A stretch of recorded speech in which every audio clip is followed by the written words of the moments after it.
Hello, good afternoon, and welcome to the first in the series of the A16 Improvement Science sessions, led by my good friend and colleague Nick Holding. Just before we start, by way of introduction, I'd like just to give some background to Nick. Nick has over 18 years' experience of leading improvement work across many parts of the NHS, specialising in lean, total quality leadership, and organisational social psychology. Nick spent most of his NHS career, in an acute hospital setting, leading organisational-wide improvement programmes, and has trained and worked with the Seattle-based Virginia Mason Medical Center and Virginia Mason Institute for 3 years prior to joining joining ESIST. Nick has very kindly agreed to lead these sessions for us as part of the A16 program. Thank you very much, Nick, for doing this, and I'll hand over to you.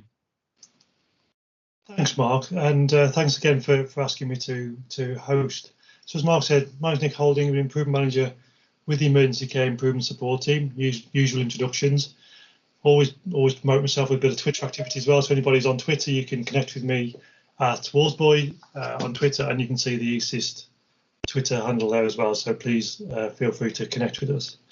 So these sessions really are about just sharing with you some thoughts, my thoughts, some things that I've gathered over the years, things that I've read, and just kind of wanted to share with you, what you may find helpful through this session and the other sessions that we're going to put on throughout the program. I think one of the things that for me is important to share is that I'm no expert at this. There are people in this room now listening in and listening to the recording who are far more experienced than I am at this, and almost certainly know more. Will definitely be better teachers and better public speakers than I am. But I suppose I'm just passionately curious about this, as Einstein says, and very interested in sharing some of the thoughts that I have. And some of you will agree with some of the things I say, and some of you will disagree with what I say, and that's absolutely fine. We put together this program hopefully to be helpful and to see if you can take away some of the aspects of it. I learned something a few years ago.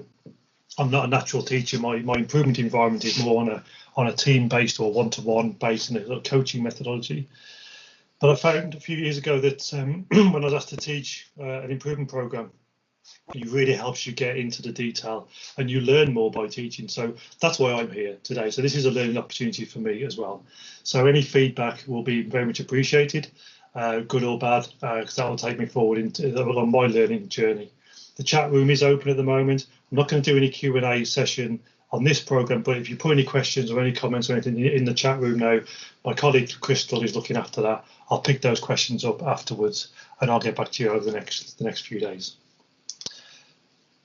So when we're talking about thinking like a farmer, I wanted to sort of share with you my thoughts on what I mean by that. It's quite ambiguous, but there's a bit of thought that goes behind it.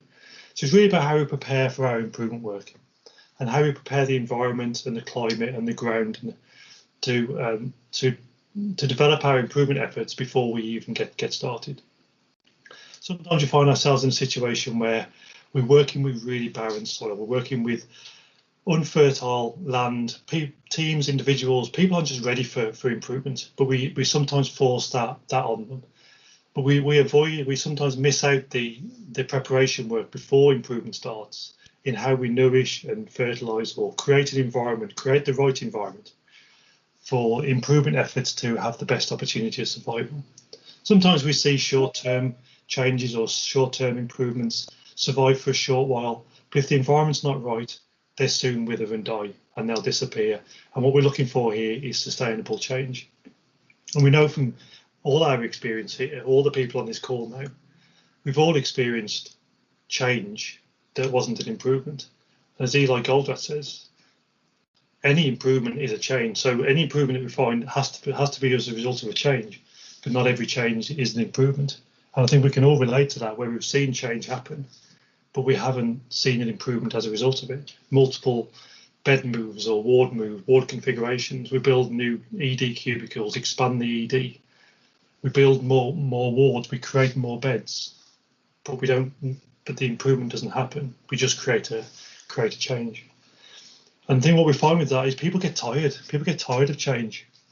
There's fatigue, but people also build resilience to change as well. They'll find ways to resist change because they'll feel, well, this isn't going to result in any kind of improvement.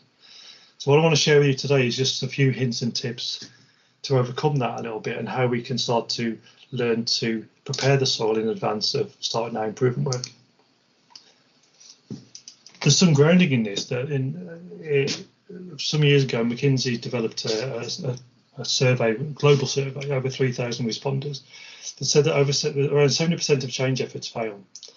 But for me, it's not that the 70% is the concern, because that's a kind of it's a 3/4, and we kind of expect the levels of failure in some of our improvement work. It's just that a further 25% only achieve some of their objectives. So that only leaves us with 5% of change efforts that lead to a sustainable improvement or change. And that's quite startling, really, when you think about the amount of effort that we put into improvement and change, and all the effort that we place on making changes and the people who are associated with it. But we're only getting a 5% return on investment on all that effort. So think about some of the things that came out of that report and the findings from that report. And yes, that was global. It was multiple across multiple industries. It wasn't just healthcare. But anecdotally, I see this reflected in some of the areas that I've worked in across the country, and personally, I found this myself. So some of the key points I've picked out of that we'll cover in a bit more detail. It's about how we set those unrealistic expectations, both on ourselves, on the programme, but also the other people that we're working with. Thinking about our buy-in, our how do we get that comms right? How do we get that buy-in from people? And then moving further down, I'm not going to go through all of them, but that time commitment and the improvement mechanism. So the time that we give to improvement, and the time that we set aside for the improvement programme or the improvement enterprise is really important. And then the actual way that we do things, the improvement mechanisms, the methodology, the approach. Sometimes we find ourselves in a little bit of a situation where it's a little bit done to, and we find ourselves imposing change on other people. So when we think about all the effort that we put into this and all the work that goes into improvements, but we still only get in a very, very small return on investment. And forget these numbers. Just think about your own organisations and the amount of change and efforts that's been put into your own organisations over the years that you've been there, and previous organisations, and how many that actually have resulted in sustainable change. And we've seen regularly that often we'll see short-term change, short-term improvement, but nothing long-term. So you have to ask yourself, is it time to change and do something different? And as this quote says, when you discover you're riding a dead horse, the best strategy is probably to dismount and try something different. So I want to share with you a little story just to kick us off. It's one of my favourites that I used to share with my kids when they were very little. A little guy called Winnie the Pooh. You may know who he is, written by A.M. Milne. It's chapter 1, page 1, first paragraph. Here's Edward Bear now coming down the stairs behind Christopher Robin. Bump, bump, bump on the back of his head. It is, as far as he knows, the only way of coming downstairs. He is sure there must be a better way. If only he could stop bumping for a moment to think about it. I think we all want to stop bumping our heads, don't we? We all want to just have that time and space to think about, can we do something slightly different? But the environment that we find ourselves in often is impatient. It's got to get on with it. We need to do things quickly, and we're not giving ourselves that time and space to think. The book by a guy called David Marquet, he talks about red work and blue work. Red work being the doing work and blue work being the thinking work. But we're not allocating enough time for ourselves for our improvement work for that blue work, where we stop and think and bring people together. So it's not that the system and the environment that we work in is broken. We've created this way. We've created a situation where we're impatient for change. We don't give it the time that it needs, and that leads to short-term fixes and unsustainable change moving forward. So as Einstein says, we can't solve the problems with the same thinking that we used when we created them. So we have to do something different. We can't just carry on as we are, just hoping for change, and just hoping that if we try harder and we work harder and we push harder, that something magical will happen. It will just suddenly improve. We have to do something fundamentally different in the way that we approach our improvement work. So my advice as we move forward in the Align 16 programme is think about your approach, your improvement mechanism as you take your efforts forward. What we find is we're looking for simple answers to complex problems. Those simple answers often are wrong, and it takes us on a short-term journey on those short-term fixes. Sometimes we have to spend a bit more time understanding the more complex answers that will help us understand the sustainable improvement that we're looking for. When we follow that well-trodden path, we see repeated over and over again, year on year, it just gets us back to the same place again, and we go again every year. We relaunch, we redo something else, and we're starting again. What we're talking about here is actually doing something different, taking a slightly different path, taking a less trodden path that maybe won't be as certain as the old path, but it may lead us to a brighter future. Because as these quotes talk about, quite famous quotes, definition of insanity: doing the same thing over and over again, expecting different results. Always done what you've always done, you always get what you've always got. And then, of course, the one from Don Berwick and apparently others, if you search on the internet, every system is perfectly designed to get the results it gets. So we have to look at how do we change the world that we live in and our improvement approaches. So the first top tip, which will be completely unpalatable to most people, and the more senior you get, this top tip is less palatable. It's take your time. The Line 16 program has been designed with a period of discovery at the start of it. We talked about this on our launch event, that the first month or so is a period of discovery, helping us to get to know you guys, helping us to understand where we can be helpful. And I'd ask you to do the same for your teams as well as you start your improvement journey. Some of you may have started already, and that's fine. I'd ask you to sort of reflect on, are you on the right path? Have you got the right environment? Is the environment correct? Has it been prepared enough before you start? And it's really important to take your time at the start, before you start your improvement journey. Because sometimes we find ourselves in a situation we say we're just too busy to improve, but we can't be too busy to improve, because we end up redoing and coming back and doing the same thing over and over again. So spending the time now is really, really important. You will get the return on investment. You'll get the reward back in bucket loads.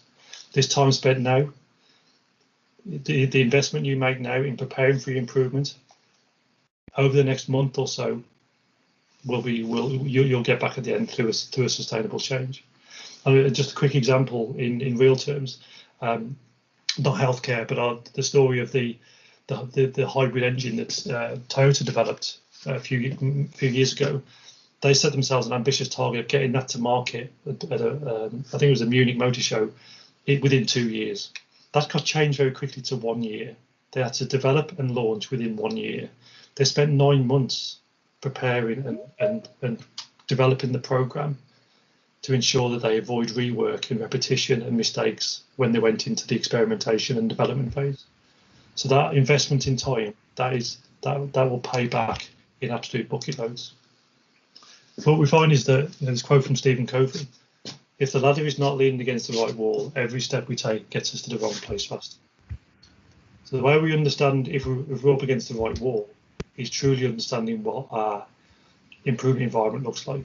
What does the data tell us? What are our people telling us? But fundamentally, do we understand our current state? Do we understand actually what's going on? Not just based on data, or based on reports or dashboards that you might have developed, or even external dashboards that you look at, but actually what's happening in your organisation. What's the systems and processes? What are your people telling you? What's the feedback from them? Because data only tells one story. It starts the conversation. But I'd ask you, as a top tip, I always use these kind of principles developed by Fujo Cho at Toyota. Go see, ask why, be curious, find out from people, show respect to the people who do the work every day, that you want to go and find out from them what are the issues and what are the struggles that they're facing every day. As I said, data is of course important, as Toyota says, but we place greater emphasis on facts, and facts are those things that when your people and your teams tell you that this may be the performance in the data, but these are the issues that are getting in the way of that every day. And as you start to look at your preparation work, you'll get a true understanding of the current state of what it's like to work in your organisation and with your teams at the moment. So what you find is that it's the systems and the processes that are at error. It's very rarely the people. My experience, big believer in this: people don't come to work to do a bad job every day. It's the systems and processes they work in. Some really good people are working in poor processes, and the processes will win every time. So focus on the systems and the processes. Data tends to lead us down to a direction of judgment and opinion and blame. It's them, it's their fault, it's that department, it's those people over there. When you get down into the team and understand what the systems and processes are, understand your current state, that's why it's worth spending the time now before you launch into your improvement work, because then you'll know exactly where you need to go and your ladder will be up against the right wall. And if you focus on data, it's a quote from General Eisenhower, you don't lead people by hitting them over the head. That's assault, not leadership. So improvement leaders, using true information, understand the current state, understand what's happening in the teams, get some feedback, and then you'll get a better understanding of what's happening in your organisation. So that is a bit of a look back, a bit of a summary of where I feel we're at the moment. But I want to offer an alternative view moving forward. I want to offer you a suggestion of where we can take this forward and maybe how you can think a little bit differently. The first thing I'm going to say is that there's a quote from George Box is absolutely spot on. Essentially, all models are wrong, but some are useful. So you can take bits and pieces from models. So, as an improvement leader, you come across so many models, and there's models coming up everywhere. But for me, I'll just say, take elements of it, and the things I'm going to share with you now, see how you can apply those to your organisation. So the first model I want to share with you, really one I've used for many years now, I think it's really fundamental to really good improvement work, is the theoretical model of behaviour change. Complicated title, more commonly known as the stages of change model. And simply put, this tells you that there are these 5 stages of change that we all go through, whether it's personal or whether it's professional, in our work environment or our personal lives. Predominantly, this model we used in public health, but it is being used more and more in other areas as well. But it tells us that we all start at stage 1, but we all move through those stages incrementally. But you can't miss stages. You have to go through them step by step. You can't jump from 1 to and miss one out. You have to move through them individually. So if you're at the stage now where you don't realise that you don't see a need for change, and you're at stage 1, we think about how we can move into contemplation stage and then preparation. But too often we find ourselves where we've gone through that process, we've understood the data, or we've gone to find out what's happening. And then we ask other people to launch into action. Everybody has to move through these stages incrementally. So think about how you might do that for people. And some will move through them very quickly. Others may take a little bit more time. And those people who move through them quite quickly, they're usually those early adopters, those innovators. They'll be at the start of everything. They'll be waiting outside the shop when the new iPhone's released to buy the first one. They'll want to drive down that new motorway when it opens, or buy the new car when it comes out. They'll just be there. They'll be ready to jump on board. And they'll move through that model really quickly, because they'll just want to move. They'll just want to do something different. As you move through the curve, most people sit towards the early majority and the late majority. Now the people who need a bit more persuading, need a bit more information to help them come on board and to understand the need for change. And right at the end, a horrible term, don't like the term laggards, but I tend to call them skeptics, to be honest. So these are people who need a bit more persuading, and your skeptics are the one who are going to keep you on track. So often we'll go with our innovators and our early adopters and get them on board. But our skeptics will help us keep us on check, will help us understand, are we on the right track? We'll just question a little bit. They aren't being difficult, they aren't digging their heels in, they're just questioning a little bit. So use your skeptics to test out or to keep a check with your innovators and early adopters, if we are on the right track. But those people, those skeptics may take a little more time to work through the model, but they're the ones you may need to describe the change to in a bit more detail. They're not wrong, we just probably haven't described it well enough to them. The others will just be there with you. So think about how you frame the problem, how you frame the change that you're about to embark on, so everybody involved can understand it, and they will move through this model really quickly. But just don't expect people to jump from number 1 straight to number 4, because you won't get the number 5. To remember what we're focused on here, we're looking for sustainable change. We're looking for a collaborative approach to the work. We want people to be involved. We want engagement. We want ownership. It can't be down to individuals. It can't just be down to you guys who've joined this call to make the change. If it's just down to you guys, it's going to be exhausting and it won't sustain, because it can't just be down to one person.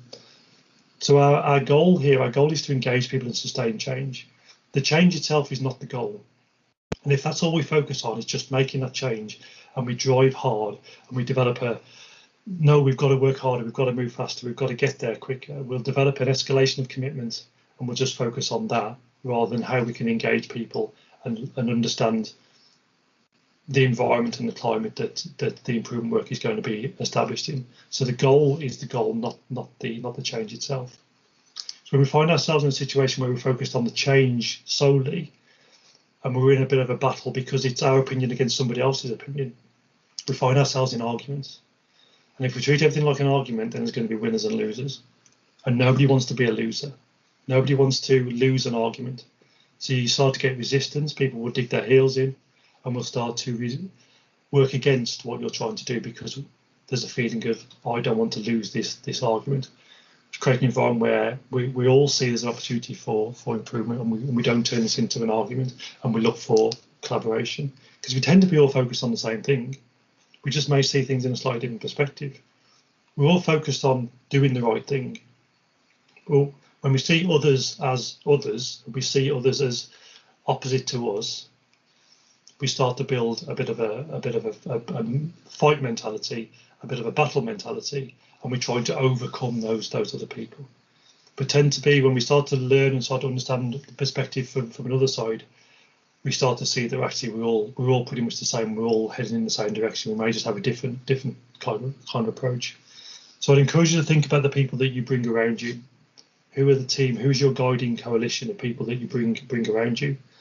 You're looking for diversity of thought here, because people have different perspectives, different opinions.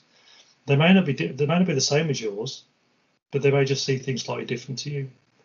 So as you bring together your collaboration of people who are working on your projects, look at the diversity. Think about, are you working within an echo chamber? Are you got people who are just reinforcing your beliefs already?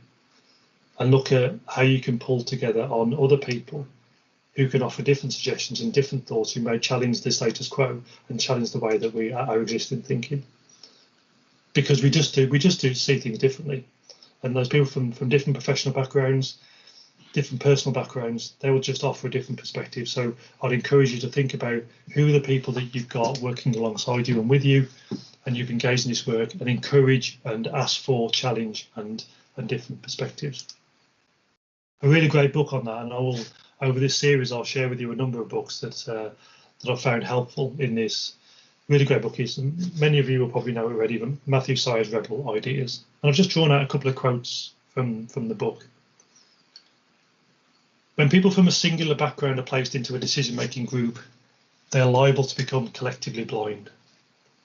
So this is thinking about things we just miss because we are so used to the world, the environment and the world that we live in and the subject matter, that we just start to miss the obvious. Something called defect blindness creeps in, where we just start to miss the errors, the defects, the issues, or the things that are just so obvious to an outsider. So that collective blindness comes in when you've got a team of like-minded professionals, a group of similar people. Some of the best improvement work I've seen is where external fresh eyes, people from one of the best ones I think of now, where somebody from an IT department came in and joined the improvement work just to offer a different perspective, just to offer a different point of view. Second quote, to become a visionary, you have to take the perspective of an outsider, to see the things that are taken for granted by an insider. And that's being open to challenge. That's saying that we want people to question our preconceived ideas, our biases, perhaps, our assumptions and our myths. And you do that when you talk about go and seeing people, go and understand your current state. You get feedback and you understand perspectives from a different point of view. Because sometimes as change leaders, as improvement leaders, we get stuck in an environment where we are projecting our thoughts for the right reasons, absolutely the right reasons, but we're projecting our thoughts and our improvement ideas onto other people. And as Bryce Williams talks about in Working Out Loud, Being an effective change agent involves demonstrating what you teach as much as pontificating from the mountaintops. So if you're on using this analogy, stretching the analogy even further, if you're on a mountaintop, you need to get down into the valleys and work with individuals and people to understand their life from their perspective, but also to get some feedback, their ideas, their suggestions. Because when you're on the mountaintop, you can't see the detail, you can't see the granularity. And the mountaintop analogy is kind of where you're at if we're just using data from reports, or we sit in meeting rooms or boardrooms and making decisions around improvement that way. You have to get down and understand what's happening with our teams. So I'm asking you really to take this forward, how we can think different, how we can do things differently. And as you move forward, think about your experiences, think about what's gone on in the past. Some things will have worked well and draw on that. Think about the things that haven't worked well and see how we can avoid making those same mistakes again.